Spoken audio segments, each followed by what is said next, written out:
오늘 우리에게 주신 하나님 말씀의 제목은 애가 슬픔을 노래하다 시리즈 세 번째 시간, 슬플 때 눈물의 기도를이라는 말씀의 제목으로 거룩하신 주님의 말씀 전하겠습니다.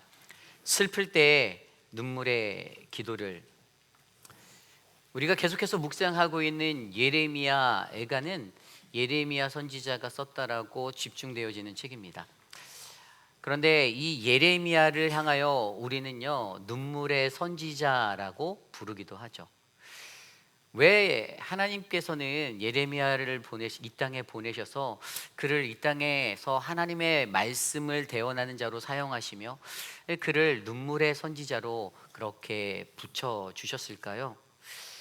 예레미야 애가서 1장 20절 말씀에 보면 예레미야가 자신의 고통을 이렇게 호소합니다. 여호와여 보시옵소서, 내가 환난을 당하여 나의 애를 다 태우고 마음이 상하였사오니. 그 자신 스스로가 하나님의 말씀을 대언하며 살아가는 동안 환난을 당하고 내 마음이 다 타들어갔다라고 그렇게 호소하고 있습니다. 그리고 우리가 너무나도 잘 알듯이 예레미야 애가서 1장과 2장과 4장이 시작될 때 가장 먼저 나오는 단어가 슬프다라는 단어예요. 이 슬프다라는 단어를 통하여서 예레미야가 현재 얼마나 자신의 고통을 호소하고 마음에 애통함을 가지고 살고 있는지를 우리로 하여금 절실하게 느끼게 하고 있습니다. 여러분, 예레미야가 왜 이렇게 슬픈 마음으로 살았을까요? 그저 자신이 받은 환난과 고난이 커서 그가 이것이 슬퍼다라고 느꼈을까요? 저는 반면에 그가 받았던 고난과 환난보다는 지난 40년의 시간 동안 아무리 외쳐도 하나도 변화되지 아니하는 그 영혼들을 바라보고, 그리고 오늘 그가 직면하게 된 예루살렘의 멸망, 남유다의 멸망의 이 현장의 삶 속에 그의 눈앞에 펼쳐진 이 수많은 고난과 환난의 자리들에 인해 그의 마음은 가슴 아파하고 있다라고 저는 그렇게 생각하고 있습니다. 이것을 다른 말로 하면 저는 이것이 바로 신앙적 슬픔을 느낀 예레미야라고 표현할 수 있는 거예요. 신앙적인 슬픔을 느끼는 것. 나 자신이 억울하고 나 자신이 고통받고 힘들어서가 아니라 오늘 그의 마음 가운데 다가오는 이 나라 이 민족의 멸망 앞에 그는 여전히 하나님의 말씀이 울려 퍼졌고 그 말씀이 선포되었지만 절대로 돌이키지 않고 그대로 멸망의 길로 향하여 달려들어간 남유다를 바라보며 이 신앙적인 슬픔에 흐느끼고 있는 이러한 자를 우리는 바라보게 됩니다. 그렇습니다. 오늘 이 시대를 살아가는 저와 여러분들에게도 여러분, 이러한 신앙적인 슬픔이 느껴지는 그 흐느낌이 필요함을 기억하시길 바랍니다. 다른 것이 아니라 신앙적으로 우리가 고통받고 신앙적으로 우리가 환난에 당하여서 그 자리에서 헤어나오지 못해서 우리 스스로가 공동체를 위하여서, 나의 가족을 위하여서, 나와 함께하는 사랑하는 이들의 그 구원됨을 위하여서 우리가 더욱더 눈물을 흘리고 간절히 기도하는 그러한 믿음의 사람들이 되시기를 간절히 소망합니다. 예레미야 2장 19절 말씀에 예레미야가 이렇게 말합니다. 내 악이 너를 징계하였고 내 패역이 너를 책할 것이라. 그런즉 내 하나님 여호와를 버림과 내 속에 나를 경외함이 없는 것이 악이요 고통인 줄 알라. 무엇이 고통이라고요?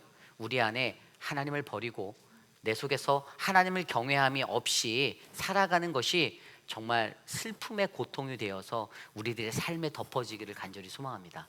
그래서 오늘 말씀 예레미야 애가 2장 11절에서 22절까지의 말씀을 통해서 우리는 예레미야가 느끼는 이 신앙의 슬픔의 자리를 되짚어보고 그들이 왜 오늘 이러한 자리에서 어떻게 예레미야가 어떻게 행하는가. 가장 먼저 결론부터 말씀드리면 예레미야가 기도를 촉구하고 있거든요.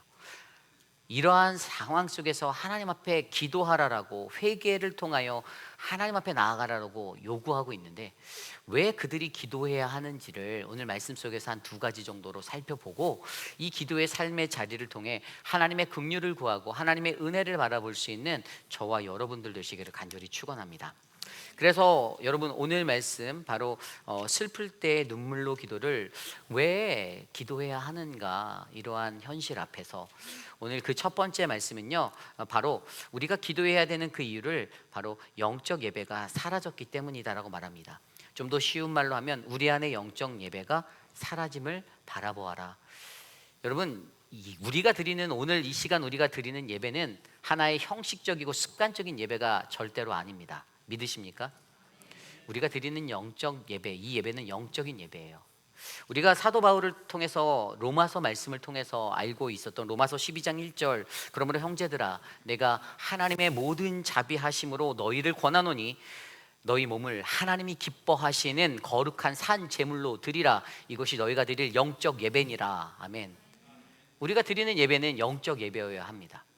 굉장히 중요한 이야기예요.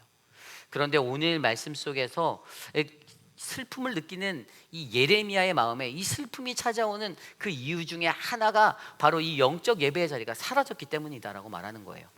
오늘 말씀 11절과 12절을 드려보겠습니다.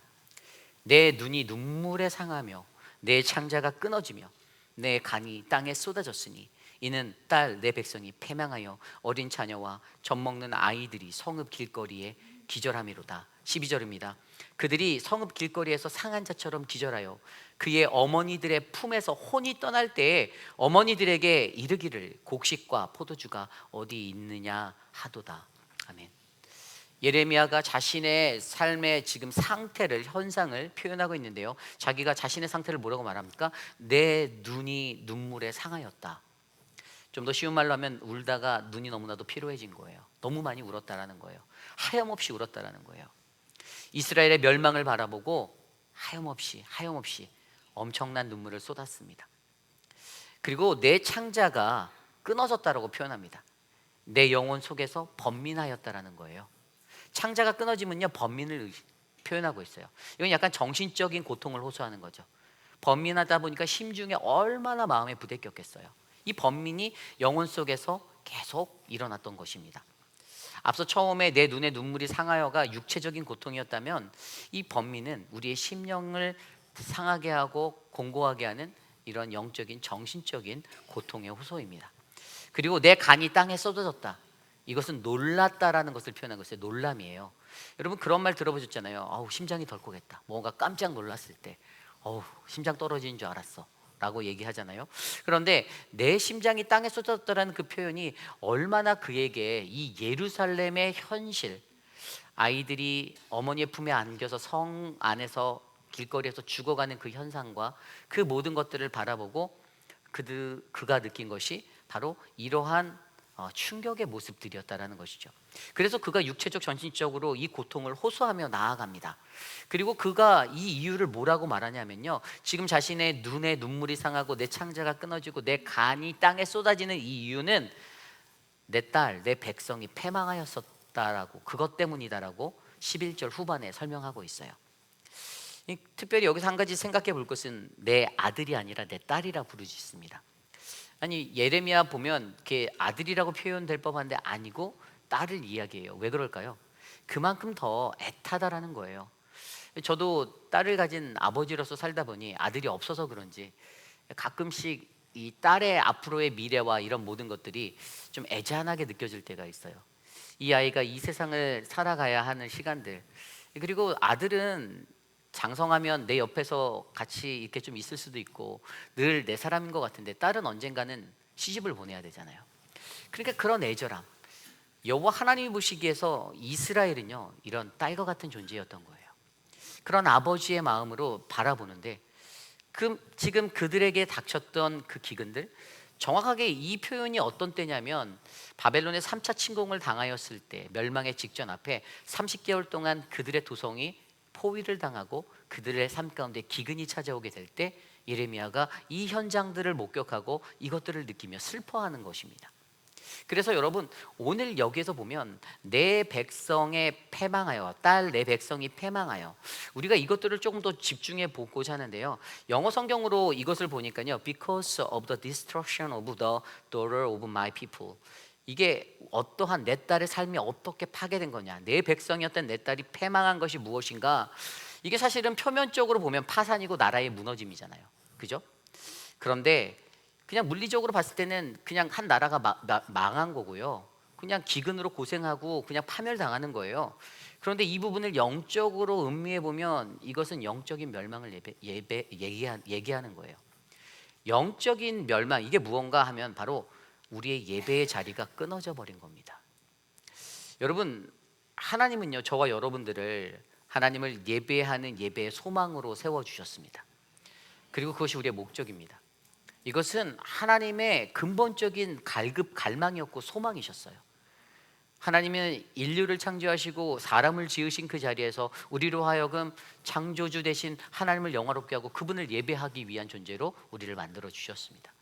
그래서 성경 속에 구약의 출애굽의 역사가 그렇게 이루어졌다라는 것을 저희가 기억하고 있잖아요. 바로 왕에게 보내서 그들을 출애굽시키라고 명령할 때도 바로 이 백성이 광야에서 나를 예배하리라라는, 나를 경배하리라라는 그 목적을 하나님은 그들에게 가르쳐 주셨습니다. 그것을 통하여 무엇을 증명하려 하셨습니까? 내가 그들의 하나님 되고 그들이 나의 백성이 되는 것을 증명하려고 하셨습니다. 하나님의 소망은요, 우리로 하여금 예배자로 살게 하려는 것이었습니다. 그런데 여러분, 사단 마귀는요, 바로 이 예배를 패하게 하려는 것이 목적입니다. 예배를 패하기 위해서 갖은 온갖 수단을 다 활용합니다. 예배의 말씀의 은혜가 안 된다. 왜 예배에서 저런 찬양들을 하냐? 수만 가지 이야기들을 퍼뜨리며 사람들의 마음 가운데 그 예배에 흥미를 느끼지 못하고 그 예배에 참여하지 못하게 방해하는 사탄 마귀가 있습니다. 오늘 말씀 속에서도 보면요, 내 딸, 내 백성이 패망하였다. 여러분, 이 패망했다라는 이 말 자체가 결국에는 표면적인 물리적인 내 외적인 파산과 멸망이 아니라 우리의 예배 현장이 죽어버린 거예요. 그들이 더 이상 예배할 수 없는 현장의 삶으로 떨어지고 말았습니다. 예루살렘 도성이 사라졌습니다. 무너졌습니다. 하나님 앞에 예배 드리러 사람들이 모이던 그 모든 것들이 예배할 수 없는 환경으로 바뀌게 되었습니다. 영적으로 하나님 앞에 나아가 예배드리고 하나님의 말씀을 듣고 은혜를 받아 새 힘을 얻어 살아가야 하는 믿음의 백성들, 하나님을 경외하며 살아가야 하는 그 삶의 자리가 멈춰지게 되었습니다. 그래서 여러분, 저와 여러분 우리들에게 가장 중요한 것은요, 오늘 이 순간 우리가 가장 기도해야 하는 그 한 가지는 우리의 영적인 예배가 멈춰지지 않기를 기도하시기를 바랍니다. 여러분들의 영적 예배가 끊어지지 않기를 간구하세요. 사단은 그걸 노립니다. 어떠한 술법으로, 어떠한 것으로. 여러분, 사람들이 가장 많이 섭섭마귀가 타고들 때, 이 마귀 중에 최고조가 섭섭마귀잖아요. 섭섭마귀가 여러분들과 저에게 타고들 때 무슨 욕을 줍니까? 그런 예배 가서 뭐해? 예배 안 드려도 돼. 집에서 틀어봐. 유튜브만 터치하면, 야, 저기 앞에 있는 목사보다 더 유능한 목사가 쌓이고 쌓였는데 뭐하러 거기까지 힘들게 가? 뭐하러 운전해서 1시간 뭐하러 가니? 가지마. 집에서 예배해. 섭섭마귀는요, 그렇게 우리들의 예배의 흐름을 끊어놓으려고 합니다. 오늘 이들이 처한 멸망의 자리는요, 그냥 한 나라가 멸망했다? 이것이 다가 아니었던 거예요. 그들의 예배가 멈추게 되었다는 것에 더 깊은 영적인 의미가 있는 거예요. 그들의 패망은 그들이 하나님을 온전하게 예배할 수 없는 존재가 되고 하나님이 그들의 예배를 받지 않는 그 자리가 되었다는 것이 더 큰 의미를 우리에게 던져주고 있는 것입니다. 그러므로 여러분, 저와 여러분들 안에 우리가 하나님 앞에 나와 예배할 수 있는 믿음의 사람으로 우리를 불러주시며 감사하는 기도를 드리시기 바랍니다. 좋은 환경에 좋은 곳에서 예배할 수 있는 거, 여러분, 이 자리에 앉아서 여러분 저를 통해 선포되어지는 하나님의 말씀을 듣고 한 사람의 평가자로 이 자리에 앉아 계신가요? 아니죠. 저를 통해 대언되어지는 하나님의 말씀을 듣고 그 하나님의 말씀을 직면하여서 내 삶을 비추어 나를 바라보는 그 말씀의 은혜로 들으셔야 합니다. 그것이 예배예요. 그래서 저와 여러분들의 예배가 우리의 삶 가운데 하나님을 향한 이 갈급함이 사라지지 않고 끊어지지 않고 계속해서 이어져 바로 우리 자신을 하나님 앞에 산제사로 드리는 거룩한 영적 예배가 바로 이곳에서 온전하게 세워지기를 간절히 축원합니다. 이것이 오늘 말씀의 첫 번째, 바로 우리가 슬플 때 눈물로 기도해야 하는 그 이유, 바로 영적 예배가 사라졌기 때문입니다. 우리의 예배가 견고히 세워지도록 이 기도의 끈을 놓지 않는 우리 모두가 되시기를 간절히 축원합니다. 오늘 왜 예레미야는 왜 기도해야 하는가, 두 번째 이유를요, 이렇게 설명합니다. 바로 하나님의 말씀의 신실함이 사라졌기 때문이다라고 설명하고 있습니다. 하나님의 말씀의 신실함이 사라졌다. 오늘 말씀 13절과 14절이에요. 딸 예루살렘이여, 내가 무엇으로 내게 증거하며 무엇으로 내게 비유할까? 처녀 딸 시온이여, 내가 무엇으로 내게 비교하여 너를 위로할까? 너의 파괴됨이 바다같이 크니 누가 너를 고쳐줄서냐? 내 선지자들이 내게 대하여 헛되고 어리석은 묵시를 보았으므로 내 죄악을 드러내어서 내가 사로잡힌 것을 돌이키지 못하였도다. 그들이 거짓 경고와 미혹하게 할 만한 것을 보았도다. 아멘. 여러분, 하나님의 말씀은 신실하신 말씀임을 믿으십니까? 그 말씀은요 1.1에게 거짓도 없는 신실하신 말씀이에요. 그런데 문제는 그 말씀을 전하는 자들이 어떠한 말씀을 어떻게 전하는가, 그 말씀을 어떻게 전하는가에 문제가 있는 거예요. 예레미야가 활동했던 시대 가운데 거짓 선지자들이 판을 쳤습니다. 너무나도 많은 하냐냐와 같은 사람들이 넘쳐났어요. 하나님은 예레미야를 통해서 너희가 70년의 바벨론의 포로기를 지나야만, 그곳에 정착하고 뿌리를 내리고 살아야만 너희들이 회복되고 돌아올 거다라고 선포하였습니다. 그런데 하냐냐 뭐라고 했죠? 2년이래요. 2년이면 너희가 빼앗겼던 것들 다 돌아오고 성읍으로 다 돌아오고 너희들도 돌아오고 다 끝나. 2년만 참으면 돼. 거짓이었습니다. 세상에서 하나님의 말씀이 얼마나 중요한지, 그 말씀에 권세가 있는데 문제는 그 말씀을 온전하게 가르치냐 가르치지 않느냐에 달려있는 거예요. 세상을 살아가는 수많은 회중들은요 하나님의 말씀이 달콤한 사탕과 같이, 사탕 발림과 같이 되기를 원하는 사람들이 있습니다. 왠죠? 나는 이곳에 축복받으러 왔다라고 여기며 예배 현장에 나오는 거예요. 조금 내가 잘되고 내가 은혜 받고 내가 충만한 것은 하나님의 달콤한 음성, 나에게 위로가 되는 말, 그게 잘못됐다라는 게 아니에요. 그런데 성경 그 어디를 보아도 성경에는요 하나님의 칼날과 같은 날카로운 말씀이 너무나도 많이 있어요. 좌우에선 날과 같은 말씀이요 여러분들의 가슴을 찌르고 여러분들의 뇌를 찌르고 여러분들의 심령을 찔러요. 양심의 가책이 발동하게 합니다. 나로 하여금 나는 진짜 신자인가? 나는 가짜 아닌가? 나는 거짓된 그리스도인 아닌가라고 생각하게 만듭니다. 여러분, 이게 정말 정확히 올바르게 말씀이 작용하는 거예요. 그 이유는 하나님의 말씀은 신실하기 때문이에요. 우리 스스로가 하나님의 말씀이 신실하다는 것을 알면 그것으로 말미암아 우리가 충만하게 살아가고 그 말씀 안에서 나를 깨닫고 깨우치고 나를 쳐서 더욱더 하나님의 사람으로 거듭나도록 노력해야 되는데, 이 얄팍한 인간들은 그 말씀이 들려오면 또 오늘 또 목사가 또 저곳에서 또 시작하는구나, 내가 저 말씀 들으러 1시간을 달려 여기 왔나? 이렇게 말하곤 합니다. 오늘 말씀을 들여다보면요 좀 전에 읽어드렸던 14절 말씀에 뭐라고 나왔는지 아세요? 영어 성경으로 보니까 이 구절에 대해서 이렇게 써놨더라고요. They have not exposed your iniquity to restore your fortune. 이 사람들이요 이 돌아가는 거, restore 하는 거, 회복되는 거, 이것을 그들의 운에, 포춘에 맡긴다고 얘기하는 거예요. 그들의 운이라고 생각하는 거예요. 여러분, 하나님의 말씀은요, 오늘 말씀해 보세요. 하나님의 말씀은 내 죄악을 드러내어서, 아멘. 하나님의 말씀은요 오늘 저의 죄를, 여러분의 죄를 낱낱이 우리들의 눈앞에서 고발하는 거예요. 펼쳐 보여주는 겁니다. 파노라마처럼 쫘르르르르르 그 말씀, 들려지는 말씀 안에서 내 죄가 느껴지는 거예요. 첫 번째 스텝이 뭐죠? 죄가 드러나니까 창피해지는 거예요.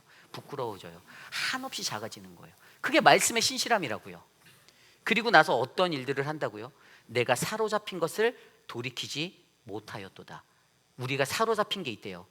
이 우리가 붙잡혀져 있는 사로잡힌 것, 이 사로잡힌 것에서 우리를 돌아서게 하는 그 능력이 있는 게 말씀인데, 오늘 이들은 어땠어요? 돌이키지 못하였다라고 말해요. 오늘 이 방향을 돌리다, 돌이키다로 사용된 히브리어 단어 슈브라는 단어, 성경에 이 슈브라는 단어가 3가지 의미로 사용되어져요.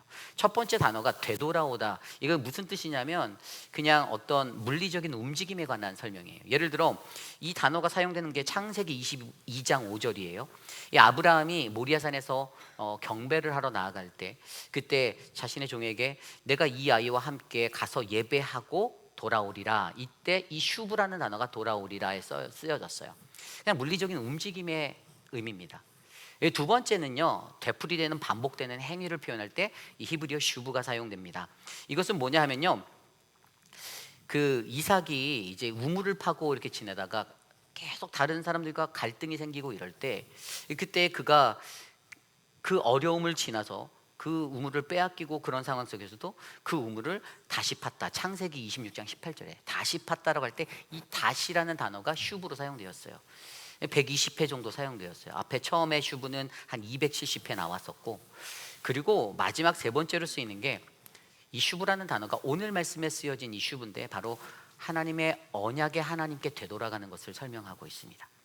그래서 이것은 뭐냐 하면요, 바로 방향을 돌리는 것, 회복하는 것, 새롭게 되는 것, 바로 회개를 말하고 있는 거예요. 회개. 죄에 대한 근본적인 마음의 변화가 있어서 내가 그것을 끊어내고 하나님께로 돌아가는 회개의 단어를 설명해 주고 있습니다. 그렇습니다. 오늘 저와 여러분들에게요, 오늘 13절과 14절의 말씀을 통해서 우리에게 말씀하는 것은요, 하나님의 말씀의 신실함이 사라졌다라는 거예요. 하나님의 말씀이 뭐라고요? 그것은 우리의 추함을, 나의 그 창피한 부끄러움을 내 눈앞에서 하나님의 말씀이 낱낱이 보여주셔서 예배의 현장에서 이 말씀을 들을 때마다 내 가슴을 치고 땅을 치고 엎드려 회개하는 거예요. 하나님, 내가 이런 사람이었네요. 하나님, 내가 이거밖에 안 됐었네요. 들려지는 말씀에 반대하여서, 대적하여서, 반역하여서 왜 목사가 저런 말을 선포하지로 반응하고 그렇게 얘기하고 살아가는 인생이 아니라, 하나님 앞에서 나를 치고, 하나님, 내가 이런 존재였습니다. 하나님, 내가 이거밖에 되지 못하였습니다. 하나님의 말씀에 그 신실함이 내 삶에서 사라진 자리를 애통해 하셔야 하는 거예요. 그래서 오늘 예레미야는 그것을 놓고 기도하라라고 말하는 거예요. 앞서서 설명드린 첫 번째, 우리가 왜 기도해야 하나? 우리의 영적 예배가 사라지는 그 현장, 멸망이라는 것 앞에 영적 예배가 사라진 그것을 아파하며 기도하고, 오늘 이 순간에서 하나님의 말씀의 신실함이 사라지는 이것들을 놓고, 하나님, 우리의 삶에 하나님의 말씀의 신실함이 사라지지 않게 하옵소서. 여러분, 오히려 역으로 생각해 보면 하나님의 좀 날카로운 말씀이지만 하나님의 온전한 말씀을 바르게 선포하는 그러한 믿음의 목회자가 우리 교회에 있음을 여러분들 감사하셔야 돼요. 여러분, 제가 여기 앞에 강단에 서서 여러분들의 귀에 달콤한 말, 여러분들 인생이 잘 될 거고요, 여러분들 대박 나실 겁니다, 맨날 그러다가 집에만 간다고 생각해 보세요. 뭐 여러분들에게 그런 블레싱만 제가 계속 한다고 해보세요. 저는 그럼 여러분들의 인생에 1도 도움이 안 된다고 봅니다. 오히려 거룩한 주의 존전에 와서 하나님의 온전한 말씀을 마주하며 내 잘못되고 어그러진 인생, 하나님 앞에 가기 전에 올바른 모습으로 바로 가셔야 될 거 아닙니까? 하나님 앞에 구원받았다고 하면서 진짜 구원받은 인생으로 마지막까지 제대로 살다 가셔야 될 거 아니에요. 어설픈 직분, 어설픈 신앙의 직책 가지고 대충 살다가 그렇게 짜맞춰서 가면 하나님 앞에 바로 섰을 때 심판날에 근데 너 천국 아니고 지옥이다, 이러면 어떡하실 겁니까? 여러분, 우리들이 드리는 이 예배의 자리에서 우리 교회의 이 말씀의 신실함이 내 삶에 끊어지지 않기를 간구하시기를 바랍니다.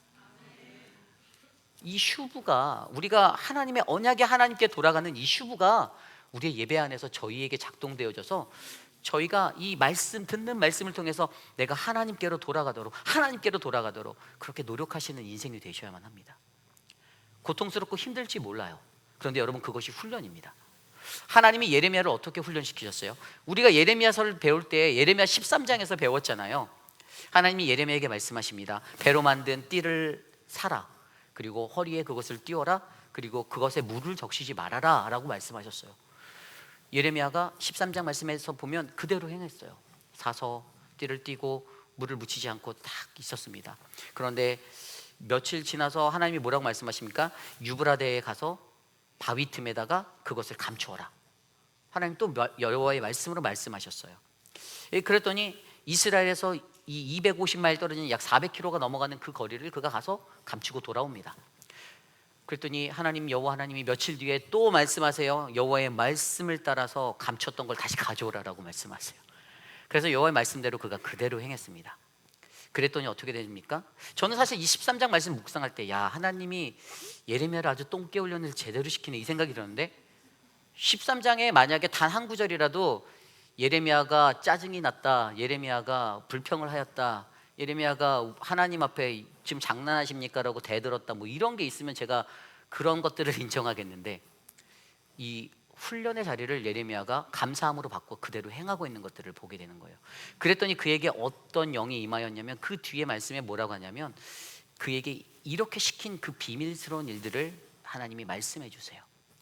하나님께서 그 뒤에 뭐라고 말씀했냐면, 이 띠를 유브라데 바위에 숨기라고 한 것은 뭐냐 하면, 바로 유다가 가지고 있는 큰 교만, 예루살렘의 큰 교만이 이 썩어지는 것처럼, 이 띠처럼 썩게 만들게 할 것이다라고 알려주시는 거였어요.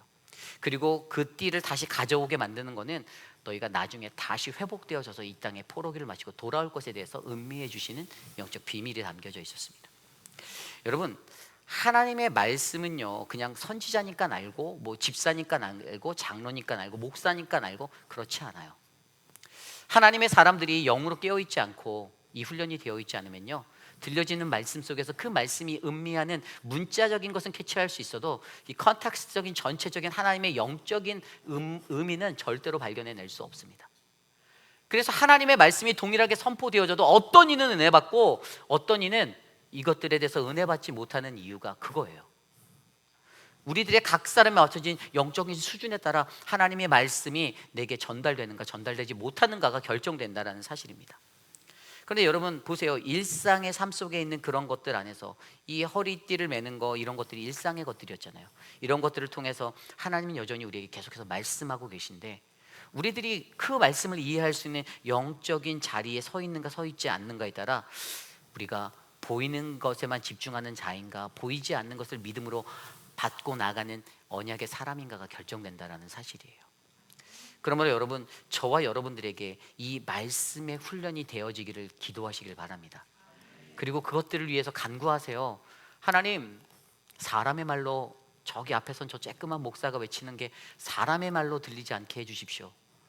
하나님의 음성으로 들리게 해주십시오. 하나님의 음성으로 듣고 내 가슴을 치고 내 애통하는 마음으로 예레미야가 뭐 잘못한 게 있습니까? 예레미야는 잘못한 게 하나도 없어요. 그냥 하나님의 말씀인데, 그가 여러분 태어날 때부터 하나님의 사람으로 태어났잖아요. 예레미야서 1장에 보면요, 그 하나님이 그를요 태에서부터 선택하셨다고 나와 있어요. 그죠? 복중에서. 그리고 그러한 예레미야에게 사명을 주셨다라고, 내가 너를 출생할 때부터 내가 너를 선택하였다라고 하나님 말씀하셨어요. 그냥 태어나면서부터 제사장의 아들로 태어나 그의 운명적인 길은 선지자로서의 사명의 길로 그냥 가는 것뿐이었어요. 그가 섬겼던 왕이 5명이었어요. 그죠? 태어날 때 요시야 왕 16번째 왕, 시드기야 왕 20번째 왕까지, 요시야, 여호아스, 여호야김, 여호야긴, 시드기야 5명을 다 지나가면서 그는요 남유다가 어떻게 멸망하는지를 다 바라보았어요. 그 마지막에 모든 비참한 순간까지 다 바라보았어요. 40년의 시간 동안 동일한 것으로 하나님의 말씀을 선포했어요. 그렇게 외쳤는데 예레미야의 외침의 결국은 무엇이었습니까? 멸망이었어요. 하나님의 말씀의 성취였죠. 남유다의 멸망, 결코 그들이 돌아서지 않는 것을 하나님은 아셨기 때문에. 그래서 여러분, 이러한 예레미야의 모습을 보면 예레미야는 그냥 절대적으로 하나님의 말씀에 따라 움직이고 선포했던 것뿐입니다. 그런데 그가 고난받고, 그가 핍박받아, 그가 죽임에 수도 없이 놓이는 그 환경 속에서도 그가 이것들을 끝까지 놓치지 않았던 것은 하나님이 70년 뒤에 반드시 그 땅을 회복하고 돌아오게 만들 거라는 약속을 그가 믿었기 때문이에요. 여러분, 말씀의 사람이란 이런 것입니다. 저와 여러분들에게 이 하나님의 말씀이 사라지지 않기를 원해요. 오늘 이곳에서 선포되어지는 하나님의 말씀이 사라지지 않기를 여러분들이 기도하시길 바랍니다. 내게 그 영성을 허락해 주세요. 하나님, 나를 그렇게 붙잡아 주세요. 하나님, 내가 주님의 말씀, 하나님의 말씀을 온전히 듣게 만들어 주세요. 그 기도가 저와 여러분, 우리들 안에 넘쳐나기를 간절히 소망합니다. 이것이 오늘 말씀의 두 번째, 바로 왜 기도해야 하는가, 바로 슬플 때 눈물로 기도를 왜 기도해야 하는가, 바로 두 번째, 하나님 말씀의 신실함이 사라졌기 때문입니다.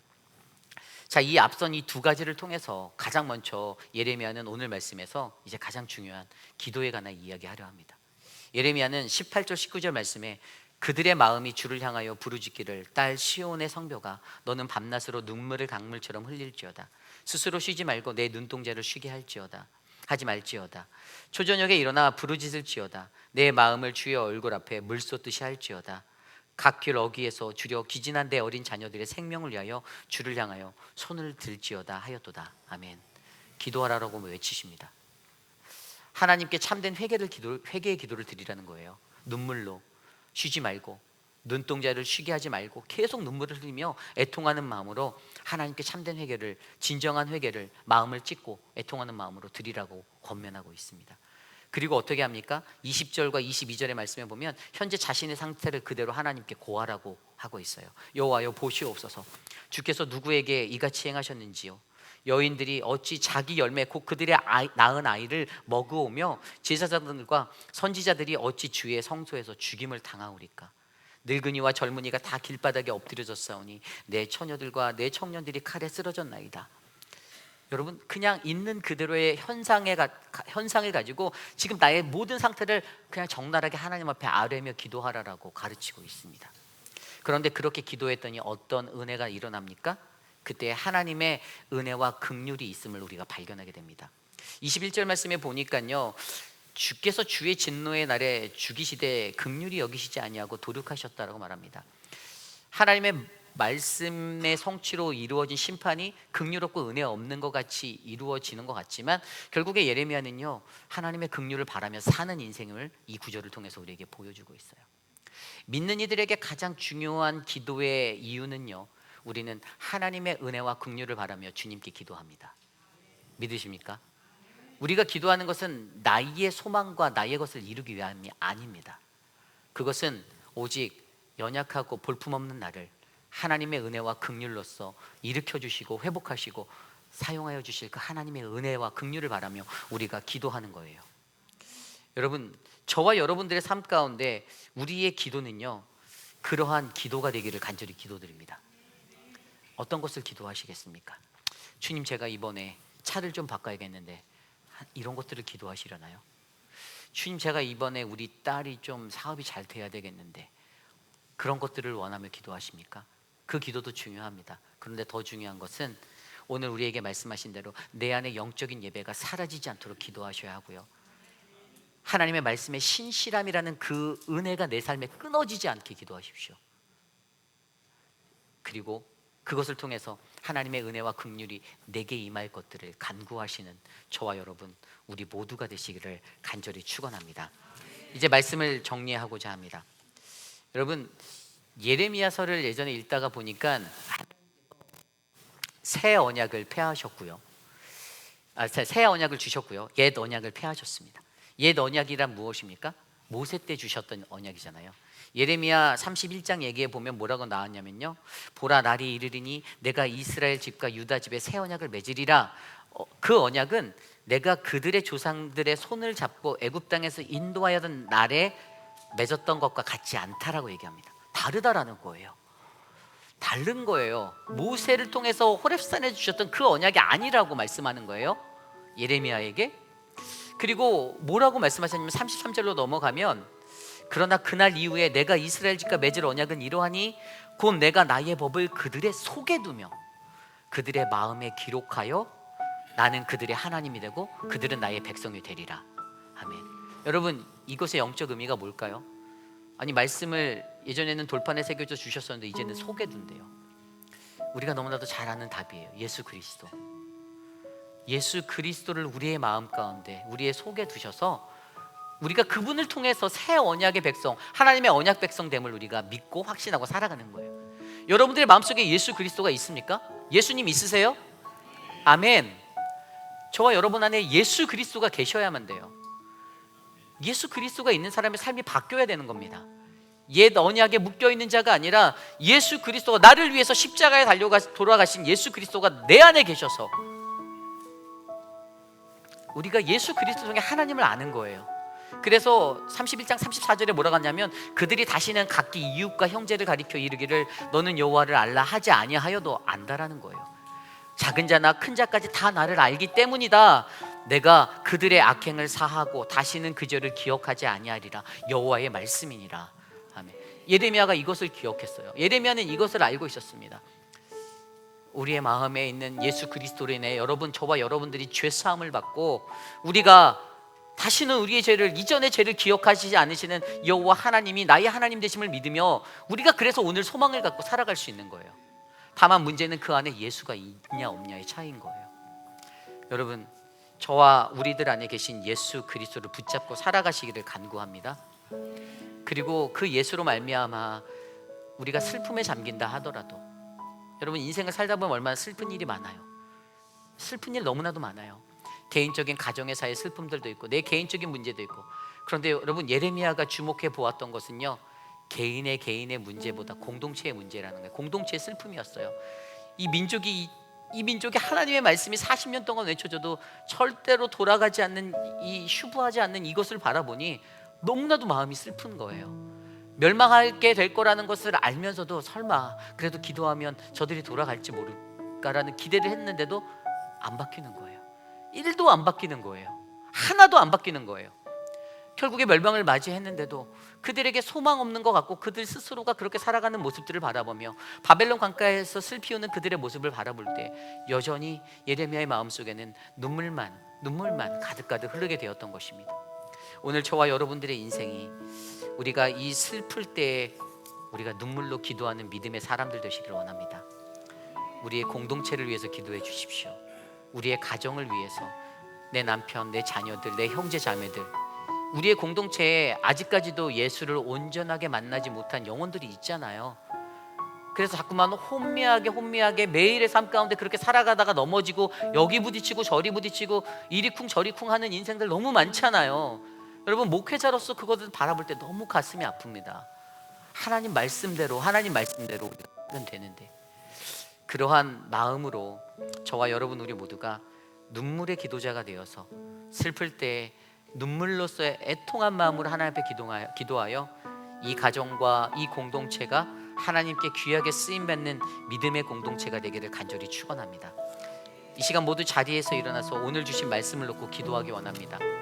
오늘 말씀을 준비하며 저에게는 이러한 기도가 생각났습니다. 하나님, 우리 공동체가 주님의 얼굴을 바라보기 원합니다. 이 시간 괴로울 때 주님의 얼굴 보라, 함께 찬양하며 나아가겠습니다.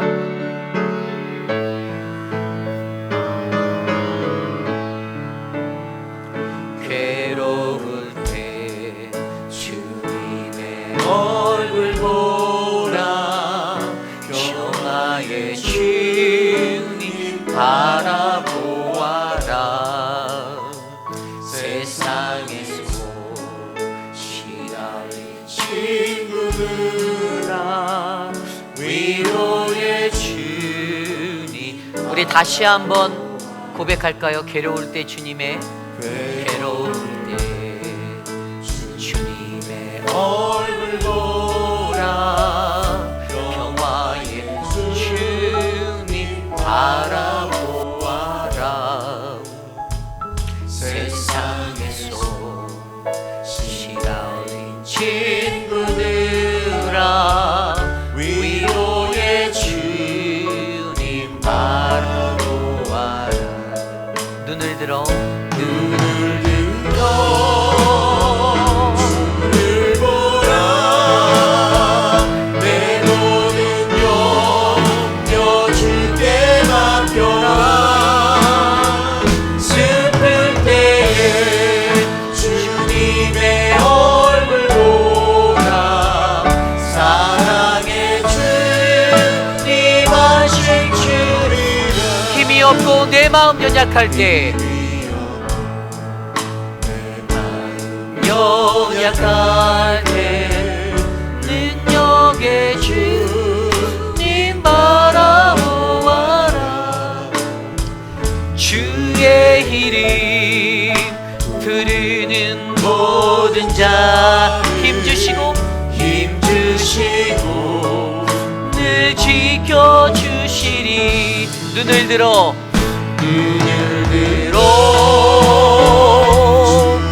보라, 내 모든 염려 주께 맡겨라. 슬플 때에 주님의 얼굴 보라, 사랑의 주님, 사랑의 주님. 우리 두 손 높이 들고 함께 찬양합시다. 눈을 들어 주를 보라, 내 모든 염려 주께 맡겨.